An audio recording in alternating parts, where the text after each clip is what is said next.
Assalomu alaykum aziz obunachilar, kanalimizga xush kelibsizlar. Bugun sizlarga bigudi resepti bilan bo'lishmoqchiman. Buning uchun bizga 1 kosa iliq suv, 1 choy qoshiq tuz, 3 osh qoshiqda o'simlik yog'i va 1 osh qoshiqda durosh solib, yaxshilab massamizni aralashtirib olamiz. Juda ham oson va tez tayyor bo'ladi. Albatta tayyorlab ko'ringizlar. Endi unimizni elidan o'tkazib, qattiq xamir qilib olamiz va ko'tarilishiga olib qo'yamiz.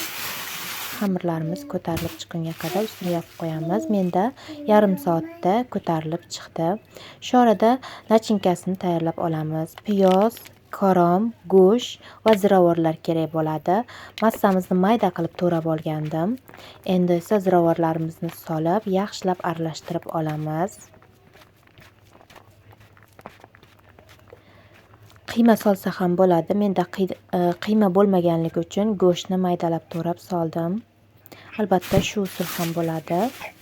Endi ko'tarilib olgan xamirlarimizni olib olamiz. Avvalamizda qo'limiz yordamida dumaloq shaklga keltirib olamiz.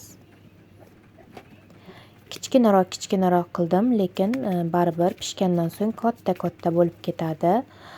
Bigudi o'zi katta qilinar ekan. Men maydaroq qildim, lekin baribir pishgandan so'ng katta bo'lib ketar ekan, chunki durosh solingandan so'ng katta bo'lib pishadi.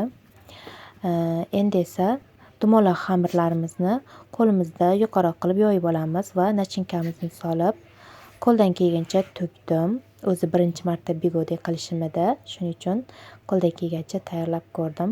Ozgina qo'lim birinchisida kelishmadi, keyingilarda kelishib ketdi. Albatta tayyorlayversa albatta qo'l kelishadi.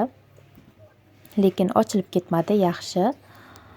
Hammasini birin-ketin xuddi shunday qilib tugib olamiz. Nachinkalarni solib. Menda taxminan 13 dona bigudi tayyor bo'ldi. Shu resept bo'yicha. Manti qosqonimizga suv qo'yib, ostini yoqib qo'yamiz. Suv qaynagandan so'ng bigudilarimizni terib olib, ustini yopib qo'yamiz.